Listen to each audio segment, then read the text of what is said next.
الحمد لله نحمده ونستعينه ونستغفره ونؤمن به ونتوكل عليه ونعوذ بالله من شرور أنفسنا ومن سيئات أعمالنا من يهده الله فلا مضل له ومن يضلل فلا هادي له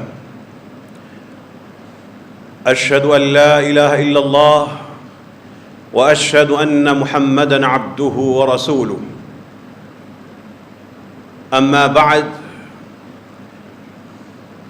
فإن خير الحديث كتاب الله وخير الهدي هدي محمد صلى الله عليه وسلم وشر الأمور محدثاتها وكل محدثة بدعة وكل بدعة ضلالة وكل ضلالة في النار أعوذ بالله من الشيطان الرجيم بسم الله الرحمن الرحيم وقال ربكم ادعوني أستجب لكم وقال ربكم ادعوني أستجب لكم وقال سبحانه وتعالى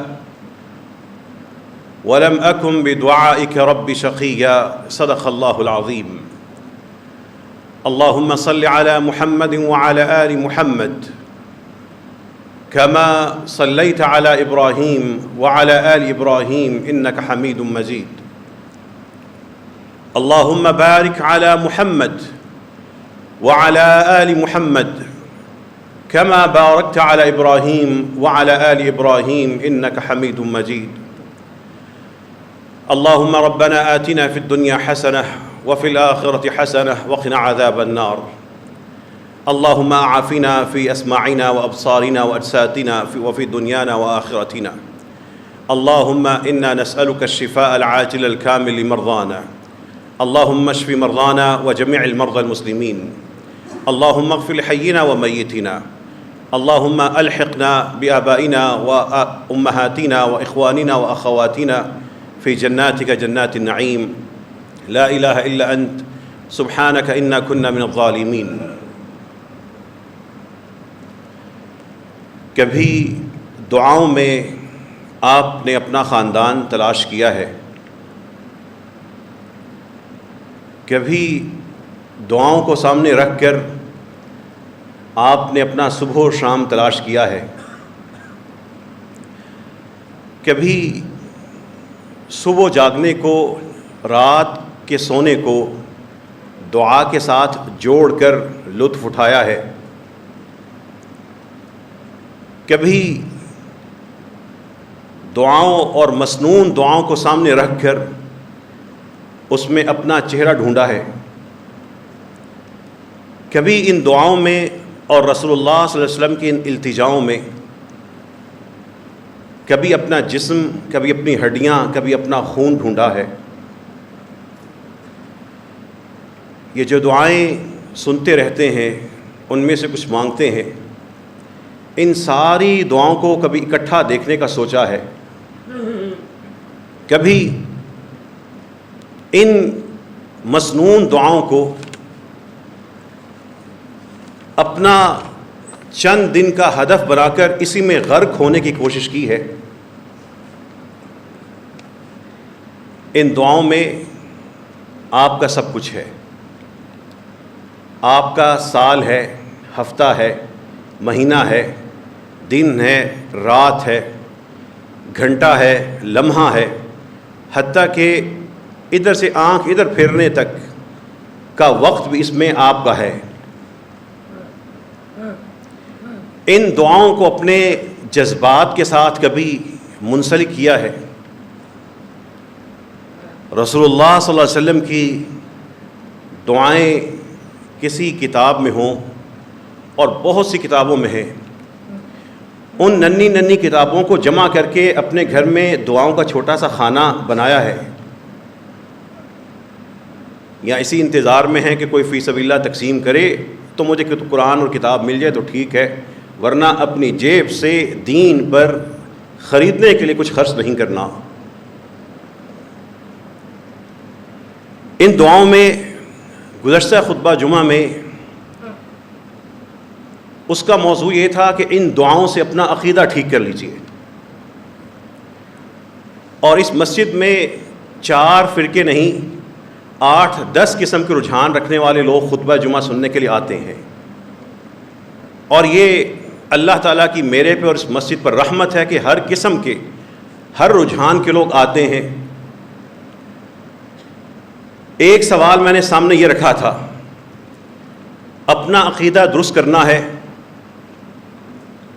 سارے فرقے، مسلک، مولوی، خطیب، وائز، امام وقتی طور پر ایک طرف رکھ دیجئے.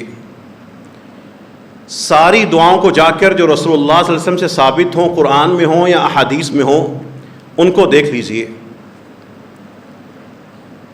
کسی ایک دعا میں بھی، ہر دعا میں اگر مانگا گیا ہے تو اللہم کہہ کے مانگا گیا ہے، ربی کہہ کے مانگا گیا ہے، انک انت السمیع العلیم انت علی کل شیء قدیر، رب کو مخاطب کر کے حوالے دیے گئے ہیں. کسی ایک دعا میں بھی اشارتاً، کنایتاً یا صراحتاً واضح الفاظ میں یا اشارے کے انداز میں یا کنایے کے انداز میں رسول اللہ صلی اللہ علیہ وسلم سے کچھ نہیں کبھی مانگا گیا. ایک دعا کا بھی کہیں بھی نہیں آتا یا رسول اللہ یا محمد یا نبی اللہ، کسی ایک دعا میں نہیں ہے. کسی ایک دعا میں بھی یا علی کا لفظ نہیں آتا. قرآن کی ساری آیات اور احادیث میں آنے والی دعاؤں کو اٹھا کے دیکھ لیں، کہیں ایک اشارہ بھی نہیں ملتا کہ رب کو پکارنا ہو تو براہ راست پکارنے کے علاوہ یہ طریقہ بھی ہے کہ قیامت تک مختلف شخصیات آتی رہیں گی، ان کو پکارتے رہنا. اگر غوث پاک سے پکارنے کا، یا عبد القادر جیلانی سے، یا کسی اور ہستی سے، یا ولی سے، یا امام سے، یا محدث سے، یا کسی طبقے سے اللہ تعالیٰ نے دعا کروانی ہوتی تو کہیں تو اشارہ آتا کہ دعا میں یا ربی کی جگہ یا عبد القادر جیلانی یا غوث پاک شامل کر لو. پھر آج کے الفاظ جہاں جہاں تک پہنچ رہے ہیں، ان لوگوں کو، اہل ایمان کو ایک سادہ سا یہ سوال ہے کہ ساری دعاؤں کو اکٹھا کر لیں، کہیں ایک جگہ اللہ کے سوا کسی اور سے مدد مانگنا یا اس کو پکارنا، اس کا اشارہ بھی لا کے دکھائیں. اگر ان ہستیوں سے مانگنا اسلام کا حصہ ہوتا تو کسی دعا میں ذکر ہوتا. اور دوسری بات یہاں سے سمجھ لیں، جس شخص نے اللہ کو چھوڑ کر کسی اور ہستی سے، کسی نادان عالم نما شخص کے کہنے پر، کسی دین فروش وائز کے کہنے پر اللہ کے سوا کسی اور کو پکار لیا، اور قیامت اور اس کی موت تک اس نے اس سے توبہ نہ کی، برت کا اظہار نہ کیا، اور وہ اسی حالت میں بے شک لا الہ الا اللہ کہتے ہوئے فوت ہو گیا، وہ مشرک ہے، شرک کا ارتکاب کر چکا ہے. اس کے صغیرہ و کبیرہ گناہ معاف ہو سکتے ہیں، لیکن اللہ نے خود اعلان کیا ہے ان اللہ لا یغفر ان یشرک، اللہ تعالیٰ اپنے ساتھ شرک کو معاف نہیں فرماتے. وہ بے شک مسلمان ہو، بے شک اس کا جنازہ مسلمان پڑھیں، اس کی حاضری بطور مشرک ہو رہی ہے. ان دعاؤں کو اپنے لیے سبق بنائیے، اس میں سے عبرت ڈھونڈیے. ہمارے معاشرے میں سوشل میڈیا پہ 90% دین کے علمبردار جو کچھ کر رہے ہیں، وہ دین کی تعلیمات کو تباہ کر رہے ہیں. 90% سوشل میڈیا پہ آنے والے موضوعات نفرت پھیلا رہے ہیں، اپنا مسلک دکھاتے ہیں، اپنے حلقے کو اپنا مرید بناتے ہیں اور قرآن اور حدیث کو بیان کرتے ہوئے گھبراتے ہیں۔ 90% سے زیادہ پاکستانی علماء نما شخصیات اسلام کے اوپر سب سے بڑا حملہ کر رہے ہیں، یا نفرتیں پھیلا رہے ہیں، یا ایسے موضوعات جن کا عام امتی سے تعلق ہی نہیں ہے وہ نکال کر صحابہ کرام پر نفرت بھرے تبصرے کر رہے ہیں، یا اللہ کے دین کو پامال کر رہے ہیں۔ اور سب سے بڑی ڈکیتی یہ ہے کہ اللہ کا حق توحید کو تہس نہس کرتے ہوئے لوگوں کو شرک کی طرف لے کے جا رہے ہیں۔ یہ جتنے لوگ یہاں پر بیٹھے ہیں، ان دعاؤں کو، التجاؤں کو چند دن کے لیے اپنا مطالعے کا موضوع بنا لیجیے، اس میں اپنا لمحہ ڈھونڈیے، اپنی ذات ڈھونڈیں، اپنا خاندان ڈھونڈیں، اپنا گھر ڈھونڈیں، اپنی آخرت ڈھونڈیں، اپنا رزق ڈھونڈیں، اپنی برکت ڈھونڈیں، اپنا نور ڈھونڈیں۔ آپ کا نور کہاں ہے؟ اللہ نے آپ کو نور دیا ہے، وہ نور کہاں ہے؟ اللہ نے آپ کو برکت کا وعدہ کیا ہے، وہ برکت کہاں ہے؟ بس یہ ساری زندگی سبحان ربی الاعلیٰ اور سبحان ربی العظیم ہی گزار کے جانا ہے۔ اپنے آپ کو اپ گریڈ کیوں نہیں کرتے؟ اپنے آپ کو ترقی کیوں نہیں دیتے؟ دیکھیے، انسان زندگی کے لمحے کی غلطی ہوتی ہے، صدیوں سزا پاتا ہے، نسلیں سزا پاتی ہیں، عمر بھر پچھتاتا ہے۔ ہر لمحے کی حفاظت کے لیے کون سی دعا ہے؟ ہر لمحے کی حفاظت کے لیے وقت کا کم سے کم پیمانہ جو انسان محسوس کر سکتا ہے وہ یہی ہے کہ میں نے نگاہ یہاں سے یوں کر دی۔ نگاہ کا یہاں سے ادھر ہونا، اس کی بھی حفاظت دعا میں موجود ہے۔ کبھی وہ دعا کی ہے؟ وہ دعا سوچئے، وہ دعا کہاں ہے؟ یہ رسول اللہ صلی اللہ علیہ وسلم کے امتی ہونا اتنا بڑا شرف ہے، اس شرف کو کبھی پالش کرنے کی کوشش کی ہے؟ وہ دعا سنیے، اللہم رحمتک ارجو، اے اللہ تیری رحمت ہی کا میں امیدوار ہوں، تیری ہی رحمت کا۔ رحمت اللہ کی طرف سے ہے، وہ محمد کی طرف سے بھی نہیں ہوتی صلی اللہ علیہ وسلم۔ وہ بطور رحمت آئے، اللہ نے بنایا، لیکن کسی ایک دعا میں بھی نہیں کہ اے محمد ہم پہ رحمت کر۔ کسی ایک دعا میں ہے تو مجھے دکھائیے گا۔ رحمت مانگنی ہے تو رب سے مانگنی ہے۔ اگر اللہ نے محمد صلی اللہ علیہ وسلم کو یہ درجہ نہیں دیا تو کوئی اور انسان کیسے لے سکتا ہے؟ اللہم رحمتک ارجو، اے اللہ آپ ہی کی رحمت کا میں امیدوار ہوں۔ فلا تکلنی الی نفسی طرفۃ عین، اے اللہ ایک لمحہ بھر کے لیے آنکھ ادھر سے ادھر ہونے کے اس وقت کے برابر بھی میرے نفس کو میرے سپرد نہ کرنا۔ انسان کو اپنے پہ سب سے زیادہ اعتماد ہوتا ہے، لیکن اللہ کے حضور کہہ رہے ہیں فلا تکلنی الی نفسی طرفۃ عین، ایک لمحے کے لیے بھی مجھے میرے سپرد نہ کرنا، میں کمزور انسان ہوں، میں اپنا آپ نہیں سنبھال سکتا، میں اپنی خیر نہیں جان سکتا، میں اپنے سے شر کو خود دور نہیں کر سکتا۔ اور پھر ہے وَأَصْلِحْ لِي شَأْنِي كُلَّهُ، اور میرے ہر معاملے کو اللہ آپ ٹھیک فرما دیں۔ یہ جو ایک جملہ ہے نا اصلح لی شأنی کلہ، اصلح لی شأنی کلہ، یہ آپ کے ہر معاملے کے لیے دعا کافی ہے۔ آپ نفل نماز میں، سنتوں میں، سجدے میں گئے ہیں، آپ نے سبحان ربی الاعلیٰ پڑھ لیا، اپنی ایک اور دعائیں پڑھ لیں، اس کے بعد اللہم یہ دعا پڑھ رہے ہیں، آ کر وَأَصْلِحْ لِي شَأْنِي كُلَّهُ، اللہ بیٹے بیٹیوں کو ٹھیک کر دے، رزق کو ٹھیک کر دے، صحت کے معاملات ٹھیک کر دے، تجارت کے کر دے، پڑوسی کے کر دے، امن و امان کے کر دے، ملک کے کر دے، دیس کے کر دے، رزق کے کر دے، صحت کے کر دے، رشتوں کے کر دے، خاندان میں اختلافات ہیں وہ سارے ٹھیک کر دے۔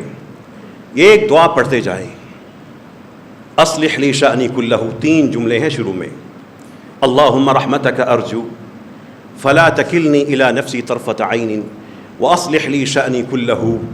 چوتھا جملہ پھر وفا کا اظہار ہے، لا الہ الا انت، اے اللہ تیرے سوا کسی اور سے دعا مانگنے کا خیال بھی نہیں ہے. لا الہ الا انت، محمد رسول اللہ ہیں صلی اللہ علیہ وسلم، علی اللہ کے بندے ہیں. امت ان دونوں کے معاملے میں پکارنے میں پھسلی ہے اور بہکایا گیا ہے. کسی ایک دعا کے آخر میں تو جملہ ہوتا کہ محمد دعا کو سننے والے ہیں، علی دعا کو قبول کرنے والے ہیں، فلاں شخصیت جو آئے گی یا فلاں لوگ جو آئیں گے اس درجے پہ پہنچے ہوئے ہوں گے وہ دعاؤں کو پہنچانے والے ہیں. کوئی جملہ تو ہوتا. دعا کیجئے، التجا کیجئے، لیکن دعا کو اپنے عقیدے کی درستگی کا وسیلہ بنا لیجئے. پھر ان دعاؤں میں نے کہا تھا، سوال کیا تھا، اپنا چہرہ تو ڈھونڈیں، اپنی یہ جبین تو ڈھونڈیں، اپنا یہ ہڈیاں اور گوشت اور خون تو ڈھونڈیں. ہے وہاں پر بندہ سجدے میں کیا ہے؟ ایک بندہ تیزی سے سبحان ربی الاعلیٰ سبحان ربی الاعلیٰ سبحان ربی الاعلیٰ کہہ کے سجدہ فارغ کر رہا ہے، اور دوسرا محبت سے کیا ہے؟ وہ دعا پڑھ رہا ہے، اللہم لک سجدت، اے اللہ آپ ہی کے لیے اس پیشانی کو زمین پہ رکھ دیا. وبک آمنت، اے اللہ آپ ہی پر میں ایمان لایا. ولک اسلمت، آپ ہی کے لیے میں نے سر بھی جھکا دیا ہے. سجد وجہی للذی، میرے اس چہرے نے سجدہ کر دیا، میرے چہرے نے سجدہ کر دیا. اب نسبت میری طرف نہیں ہے، میرے چہرے نے سجدہ کر دیا.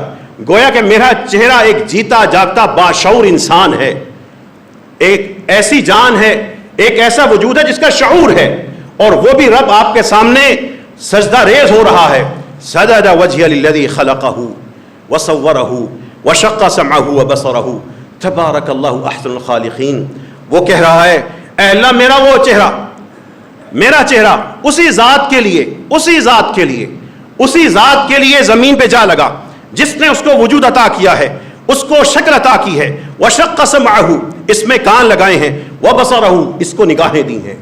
تبارک اللہ احسن الخالقین، کیا ہی شاندار، بابرکت، برکت والا، برکتوں میں بڑھتے ہی چلے جانے والا، سب سے شاندار پیدا کرنے والا میرا رب ہے. پہلے سجدے کی اور دوسرے سجدے کی کیفیت میں فرق ہوگا یا نہیں ہوگا؟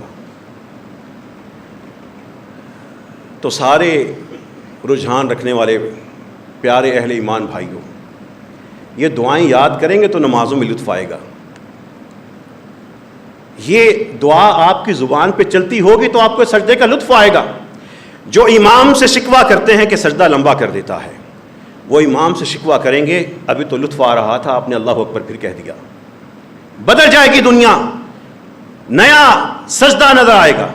کب آئے گا؟ جب آپ کو آتی ہوگی، اس مسجد میں آنے والے اور سننے والے ہر شخص کو آتی ہوگی. پھر ایک اور طریقے سے سجدے کا لطف لیجئے جو رسول اللہ صلی اللہ علیہ وسلم کی دعا کے ذریعے لیجئے. رسول اللہ صلی اللہ علیہ وسلم سجدے میں گئے ہیں اور کہہ رہے ہیں اللہم اغفر لی ذنبی کلہ، اے اللہ اب کہ میرے سارے گناہ معاف کر دے. دقہ و جلہ، چھوٹے چھوٹے بھی بڑے بڑے بھی، وَأَوَّلَهُ وَآخِرَهُ، پہلے جو ہوئے وہ بھی، جو آخر میں ہوئے وہ بھی، وَعَلَانِيَتَهُ وَسِرَّهُ، اے اللہ جو سر عام ہوئے اور جو چپکے چپکے ہوئے. بتائیے کوئی گناہ رہ گیا؟ آپ نے سجدے میں سر رکھا ہے اور اللہ سے سرگوشیاں کر رہے ہیں، یا اللہ دنیا کو نہیں پتہ لیکن آپ تو جانتے ہیں. اللہم اغفر لی ذنبی کلہ دقہ وجلہ واولہ وآخرہ وعلانیتہ وسرہ، اے اللہ یہ سارے کے سارے معاف کر دے. یہ لطف آپ کو کب آئے گا؟ یہ خطبے سن کے چلے جانے سے نہیں آئے گا. یہ تب آئے گا جب خطبوں کے بعد گھروں میں جائیں گے، دعاؤں کی کتابوں کو، مسنون دعاؤں کتابوں کو موضوع مطالعہ بنائیں گے، ایک دعا یاد کریں گے، آدھی یاد ہوگی، ٹوٹی پھوٹی یاد ہوگی، 2-4 سجدوں میں حصہ پڑھیں گے، پوری یاد ہو جائے گی، اور اس کے بعد پھر آپ دوسری دعاؤں پہ جائیں گے. چند ماہ کے بعد آپ کو محسوس ہوگا کہ میرا سجدہ بڑا مالدار ہے، میرا قیام بڑا شاندار ہے، میری عاجزی اور میری دعائیں بڑی چمکدار ہیں، میرا رب کے ساتھ براہ راست مکالمہ ہوتا ہے. یہ یک طرفہ ہے. لیکن اس کا اثر دوسری طرف سے نظر آئے گا، سیرت میں بھی، صورت میں بھی، مال میں بھی، اولاد میں بھی، رزق میں بھی، تجارت میں بھی۔ اب رسول اللہ صلی اللہ علیہ وسلم کی ان مسنون دعاؤں کی کتابوں کو کہیں سے حاصل کیجئے، گھروں میں چھوٹی چھوٹی دعائیں جمع کیجئے، اور خدا کے نام پر، اگر اللہ کے نام پر، جس طرح آپ کو پتہ ہو کہ فلاں دکان سے، فارمیسی سے جو دوائیں ملتی ہیں وہ جعلی ہیں یا معیاری نہیں ہیں، یا ان کی تاریخ گزر چکی ہوتی ہے، بیچ دیتے ہیں، آپ اپنے عزیز یا اپنے بیٹے یا بیٹی یا ماں باپ کے لیے اس جگہ سے جا کے ایک دوائی نہیں خریدیں گے۔ آنکھیں کھول کر کسی نے آپ کے ذہن میں بات ڈال دی فلاں دکان پہ جعلی دوائیاں ہوتی ہیں، آپ فوری طور پر ہوشیار ہو جائیں گے۔ اسی طرح ہر دین بتانے والا شخص وہ اصلی چیز نہیں بتا رہا، وہ اپنا مسلک بتا رہا ہے، اپنی ذات بنا رہا ہے، وہ اپنے تعصب کو پھیلا رہا ہے۔ اس کی شہرت کسی مسلک کی ہو، آپ سب کا معیار ایک ہونا چاہیے۔ جو اللہ کے رسول نے کہا ہے وہ بتا، صلی اللہ علیہ وسلم، جو قرآن میں ذکر ہے وہ ہمیں سکھا، یہ ادھر ادھر کے قصے کہانیاں نہ سنا۔ جو اللہ کے رسول سے ثابت ہے اس پہ ڈٹ جائیے، بے شک سارا معاشرہ خلاف ہو۔ جو اللہ کے رسول سے ثابت نہیں ہے اس کو ردی کی ٹوکری میں اٹھا کے پھینک دیجیے، بس یہ آپ کا معیار ہے۔ اس ممبر سے بھی اگر جس دن آپ کو قصے کہانیاں سنائی گئی، رسول اللہ صلی اللہ علیہ وسلم کے فرمان کے علاوہ، اللہ کے قرآن کے علاوہ کوئی اور قصہ کہانی سنایا گیا تو آپ کا یہ حق ہے اور فرض ہے کیا کہ پوچھیں کہ یہ کہانی، یہ سنانے سے ہمارے دین میں ہمیں کیا ملا، یہ وقت ہمارا برباد کیوں کیا۔ یہ آپ کا حق ہے، امت کو جاگنا ہوگا۔ جو ممبروں پہ کھڑے ہیں ان کا احتساب قرآن اور حدیث کے پیمانے کو لے کے کرنا ہوگا۔ جب آپ قرآن اور حدیث کو پیمانہ بنا لیں گے، ہر قسم کا باطل فرقہ، بری رائے، غلط چیز، بدعت آتی جائے گی، پاش پاش ہو کے ٹکرا کے گرتی جائے گی۔ لیکن سچی بات یہ ہے، ادھر بیٹھے لوگوں میں اکثریت میں یہ حوصلہ ہی نہیں ہوگا کہ قرآن اور حدیث کو معیار بنائیں۔ میں لوگوں کی بات نہیں کر رہا، آپ کے سامنے کھڑے ہو کے آپ کی بات کر رہا ہوں۔ ہم بتائیں گے کہ رسول اللہ صلی اللہ علیہ وسلم نے جنازے کے موقع پہ یہ کیا، لیکن لوگ کہیں گے نہیں ہم نے تیسرا کرنا ہے، ساتواں کرنا ہے، اور اسی مسجد میں بیٹھے لوگ کہیں گے۔ اس لیے کہ سماجی چیزوں میں قرآن اور سنت پہ کھڑے ہونا اور ایک طرف ساری برادری اور شہرت کا ہونا، یہ ہر کوئی برداشت نہیں کر سکتا۔ لوگوں سے نہیں، آپ قیامت کے دن میرے حق میں یا میرے خلاف، اور میں آپ کے حق میں یا آپ کے خلاف گواہ ہو سکتا ہوں۔ یہ جمعے کے لیے آنا کوئی سرکاری ڈیوٹی نہیں ہے، یہ ربانی فریضہ ہے۔ ان دعاؤں میں کبھی آپ نے اپنے پورے کے پورے نفس کے لیے اللہ سے کیا مانگا کہ اس سارے کے سارے نفس کو چند الفاظ میں اللہ ٹھیک فرما دے؟ دعا کی لذت سنیں، یہ بھی سجدے میں جا کے ہو سکتی ہے۔ اللہم آتی نفسی تقواہا، اے اللہ میرے سارے وجود کو اس کا تقویٰ تو عطا فرما دے۔ جملہ دیکھیں، 3 لفظ ہے، اللہم آتی نفسی تقواہا، اے اللہ اس سارے وجود کو، اس نفس کو اس کا تقویٰ عطا فرما دے۔ وَزَكِّهَا فَأَنْتَ خَيْرُ مَنْ زَكَّاهَا، اور اے اللہ اس سارے وجود کو پاک کر دے، سب سے بہتر پاک کرنے والے تو آپ ہیں۔ أَنْتَ وَلِيُّهَا وَمَوْلَاهَا، اے اللہ اس جان کے محافظ بھی آپ اور اس کے معاملات کے نگہبان بھی آپ۔ أَنْتَ وَلِيُّهَا وَمَوْلَاهَا، یہاں پہ تو اللہ نے نہیں کہا کہ علی اس کا مولا ہے، محمد اس کے ولی ہیں، تو لوگوں حسین کے نام پر، اہل بیت کے نام پر اپنے عقیدے کے اندر کسی قسم کی خراش نہ آنے دینا۔ ان دعاؤں میں ایک دعا، ایک قرآن کی آیت میں ایک جملہ یا ایک لفظ یہ کہتا ہو کہ محمد عالم الغیب ہیں یا علی عالم الغیب ہیں یا عبد القادر جیلانی یا غوث یا داتا گنج بخش، ایک جملہ کوئی ایک اشارہ تو ہو، تو پھر یہ سوچیں مسلمانوں کے دل میں کہاں آ گئی. انک انت علام الغیوب، ہم تو اللہ سے کہتے ہیں اللہ آپ جاننے والے ہیں ہر پوشیدہ معاملے کو. انت ولیھا مولاھا انت علی کل شیء قدیر. کہیں تو آتا کہ محمد غیب کو اور حاضر کو جاننے والے ہیں، کہیں تو ہوتا ذکر، ہم بھی بیان کرتے، ہم بھی وہ قرآن پڑھتے، ہم بھی وہ حدیث سناتے. ان دعاؤں کے اندر توحید اجلی نکھری اور واضح ہے. محمد رسول اللہ صلی اللہ علیہ وسلم کا شان اور مرتبہ یہی ہے کہ وہ اللہ کے بندے ہیں اور رسول اللہ ہیں، رحمت اللہ عالمین اور خاتم النبیین ہیں. لیکن وہ خدا اور رب، آقا اور مولا نہیں ہے. حضرت علی خود کیا کرتے ہیں؟ ایک صحابی کہتے ہیں آخری بات، آپ نے سفر کی دعائیں یاد کی ہوئی ہیں، سب کو یاد ہوگی، سبحان الذی سخر لنا ھذا وما كنا له مقرنین وانا الی ربنا لمنقلبون. دعاؤں کی دعا کا لطف بھی لیجیے. پھر یہ بھی سوچیں کہ ہم زندگی میں محدود رہتے ہیں، تھوڑی سی معلومات لے لی اور سمجھ لیا بس دین یہیں پہ پورا ہو گیا. اس سے آگے بڑھ کر ان دعاؤں کا لطف محسوس کیجیے. سفر کی دعا ایک اور رسول اللہ صلی اللہ علیہ وسلم سے سنیے. رسول اللہ صلی اللہ علیہ وسلم جب سفر کا ارادہ کرتے، سواری پہ بیٹھتے تو کہتے بسم اللہ، یہ سفر اللہ کے نام سے. پھر کہتے الحمدللہ الحمدللہ الحمدللہ. پھر کہتے اللہ اکبر اللہ اکبر اللہ اکبر. تین چیزیں میں نے ذکر کی ہیں، بسم اللہ ہی، یہ ہم میں سے ہر کسی کو آتا ہے. پھر کیا کہتے ہیں الحمدللہ 3 دفعہ، پھر 3 دفعہ کہتے ہیں اللہ اکبر. ابھی یہ دعا شروع ہوئی ہے، آپ گاڑی میں بیٹھے ہیں، بسم اللہ ہی الحمدللہ الحمدللہ الحمدللہ اللہ اکبر اللہ اکبر اللہ اکبر. پھر کہہ رہے ہیں سبحان الذی سخر لنا ھذا وما كنا له مقرنین. وہ ذات جس نے ہمارے لیے اس سواری کو مسخر کیا ہے، وہ ہر قسم کے شکوک و شبہات سے بالا تر، عظیم تر ہے، اور اس کا وہی مقام ہے جو اس کے لائق ہے. پھر آپ پڑھتے لا الہ الا انت، اے اللہ تیرے سوا کوئی معبود نہیں، سبحانک آپ پاک ہیں.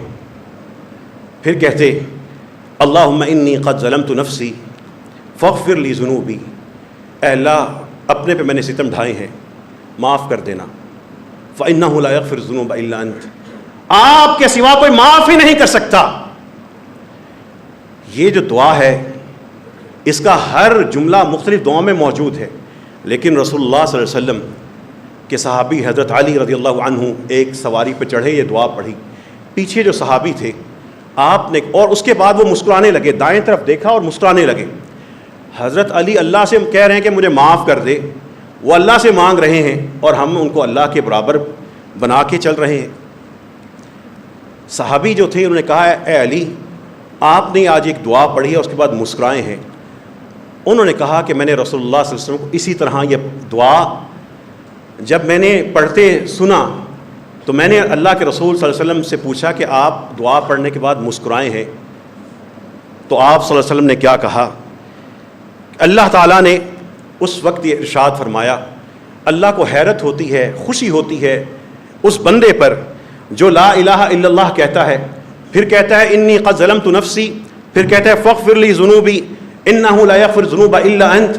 اور اس کا مطلب ہے میرے بندے کو پتہ ہے کہ وہ اس نے گناہ کیا ہے، اس کو معاف کرنے والا ہے، سزا دینے والا کوئی رب موجود ہے. اللہ تعالیٰ مسکرائے، میں ان کی مسکراہٹ کی وجہ سے مسکرایا. اللہ نے کہ رسول صلی اللہ علیہ وسلم نے حضرت علی کو یہ بتایا، حضرت علی نے وہی طریقہ اپنے آگے لوگوں کو بتایا. اس دعا میں ٹھہر جائیے، انہ لا یغفر الذنوب الا انت. گناہوں کو اللہ کے سوا کوئی معاف نہیں کرتا. کہیں تو ہوتا کہ فلاں پیر معاف کر دیتا ہے، فلاں فرقے کو معاف کر دیا جاتا ہے، فلاں فرقے کا پیشوا معاف کر دیا جاتا ہے، عبد القادر معاف کر دیتا ہے، داتا معاف کر دیتا ہے، بری امام کر دیتا ہے، گولڑے والا کر دیتا ہے. شخصیات کے نام سے ہمارے ملک میں توحید کو بگاڑ دیا گیا ہے. اس لیے بندہ جتنا جاہل ہوگا اتنے زیادہ تعویذ خریدے گا، اتنے زیادہ پیسے دے گا، اتنے زیادہ ادھر جا کے منتیں چڑھائے گا، اور غیر اللہ کی اس عبادت کی وجہ سے دوزخ کی آگ بنے گا۔ اللہ سے دعا کیجیے رب کریم ہم سب کو اپنا عقیدہ ٹھیک کرنے کی توفیق نصیب فرما۔ اے اللہ لا الہ الا اللہ پہ قائم ہے، یا اللہ اسی پہ موت نصیب فرما دے، اسی پہ زندگی میں عمل کرنے کی توفیق عطا فرما۔ لا الہ الا اللہ جیسے اہل ایمان کی رب کریم وہ زندگی اور وہ موت اور پھر آخرت میں معاملہ ہے، اللہ ہمیں لا الہ الا اللہ کی روشنی میں فرمانا۔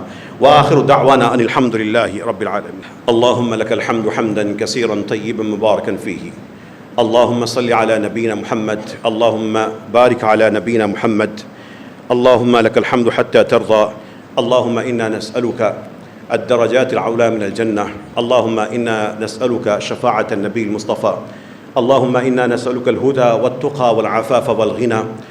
آپ لوگ جتنے بھی نماز جمعہ کے لیے آئے ہیں چھوٹا سا کام کیجئے، چھوٹی چھوٹی احادیث کی روشنی میں مسنون دعاؤں کی کتابیں ہوتی ہیں، اپنے سرہانے رکھیں، سونے سے پہلے ان کو پڑھیں، یاد نہیں ہے تو ان کو پڑھتے رہیں گے یاد ہو جائے گی، جاگتے ہوئے ان کو کھول لیں، پہلے تھوڑی سی نظر دوڑا لیں، گاڑی میں کہیں رکھ لیں، کچھ جو ساتھ بیٹھیں وہ پڑھتے رہیں۔